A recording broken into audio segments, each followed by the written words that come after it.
காலையில சமையல் வேலை ஸ்டார்ட் பண்ணியாச்சு. இன்னைக்கு லஞ்சுக்கு கீரை சாதம், அப்புறம் உருளைக்கிழங்கு ரோஸ்ட், அப்பளம். இன்னைக்கு காலைல டிஃபனுக்கு வந்துட்டு அடை தோசையும் டிஃபன் சாம்பாரும், அப்புறம் ஸ்நாக்ஸுக்கு வந்து ஆப்பிள் பேன் கேக். இவ்வளோதான் பிளான் பண்ணியிருந்தேன். கடகடன்னு எல்லாம் முடிச்சாச்சு. எனக்கு வந்துட்டு ரொம்ப ப்ராப்பராலாம் சமைக்க தெரியாது. இப்போ ரெசிபியெல்லாம் பார்க்குறேன் அப்படின்னா 1.5 டீஸ்பூன் 1.5 டேபிள் ஸ்பூன் அந்த மாதிரிலாம் சொன்னாங்கன்னா நான் வந்துட்டு என்னோட கை அளவு குத்து மதிப்பாக போட்டு தான் சமைப்பேன். எண்டில் அந்த ரெசிபி வந்துட்டு நல்லாவே வந்துடும். சப்போஸ் அது நல்லா வரலனாலும் அதை அட்ஜஸ்ட் பண்ணுறதுக்கு எனக்கு தெரியும். இப்படி தான் நான் வந்துட்டு சமையல் வந்து ஓட்டிகிட்டு இருக்கேன்.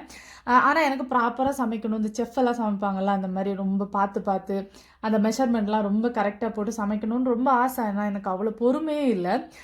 அதெல்லாம் கற்றுக்கணும் அப்படிங்கிற மாதிரி நினச்சிருக்கேன். அத்தாங்கிட்ட ஒரு 5 வருஷத்துக்கு முன்னாடி வந்துட்டு கேட்டேன், நான் வந்து கற்றுக்கவா அப்படின்ட்டு. நீ நல்லாதாம்மா சமைக்கிறதுனால எதுக்கு அப்படி சொல்லிட்டாங்க. அதனால் ரொம்ப மன வருத்தப்பட்டு நான் அதை வந்துட்டு கைவிட்டுட்டேன். ஆனால் இந்த ஜென்மத்தில் எப்படியாவது கற்றுக்கிட்டு அதே மாதிரி பண்ணணும் அப்படிங்கிற மாதிரி நினச்சிருக்கேன். பார்க்கலாம்.